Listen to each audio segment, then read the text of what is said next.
Yeah. For sure. What's the So question? there. Um, I see you got a new dog. She's really cute. I was told Yes. like that Uh-huh. we couldn't have a dog while you're in the process. Like, No, where did that come from? I never heard of that. Couldn't have dogs when you're in the process of conversion? Yeah, they're like everyone's like, oh, you can't have a dog. You got to get rid of them. They're never going to take you seriously. And I've had my dog for 8 years. Oh, well, the You know, truth is, most Orthodox Jews don't have dogs. At least Haredim don't. Ultra Orthodox Jews. Modern Orthodox Jews, give or take, if your kid wants a dog or not. I remember when I lived in Israel, I made Aliyah with a dog. And I would walk my dog through the ultra religious neighborhoods like Yasharim and Geula, and the kids would freak out because they're petrified. Because yes, ultra Orthodox kids have never really been close to a dog, rarely have seen one in their neighborhood in person, so they don't know how to react. Or I guess they do know how to react, scared. And this went for, guys that were 40 years old to kids that were 10 years old. There's no prohibition in having a dog. It actually appears in the Talmud that the prohibition is having a dog that could harm someone else. And it says that the bark of a dog could cause a woman to miscarry. And if your dog is violent, there's a rabbinic command that you have to keep it chained up. That's an actual law. But the Medrash says good things about dogs. It says that the dogs didn't bark while the Jews were living in Egypt. I know Islam has a big problem with dogs, but Judaism, at least our religion, in terms of source text, not so much. Heck, I mean, one of our biblical heroes, Kalev, his name means dog. But yeah, I actually love dogs. The word for dog is kalev. So, ke means like and lev means heart. So, kalev, dog, means like a heart. So, this alludes to the notion that a dog is a man's best friend.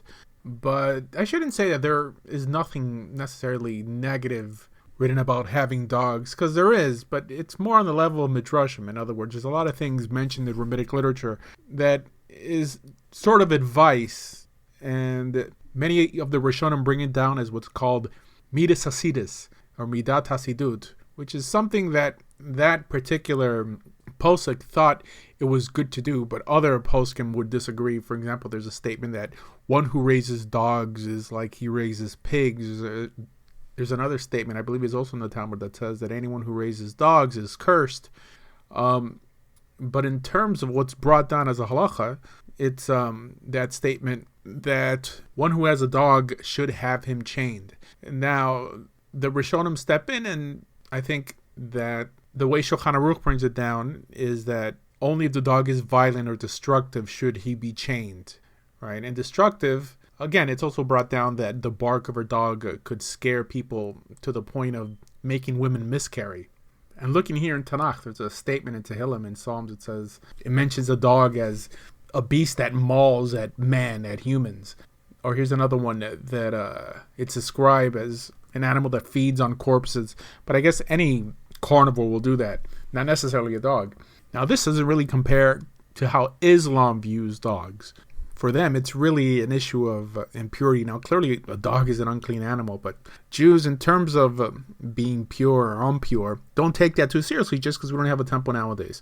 But I heard stories in England how Muslim cab drivers refuse to pick up passengers with dogs. But the Muslims that do have dogs, I remember living in Israel, were the Bedouins. But boy, those Bedouins, they would torture their dogs. I mean, there's stories of them cutting their ears to make them hear better.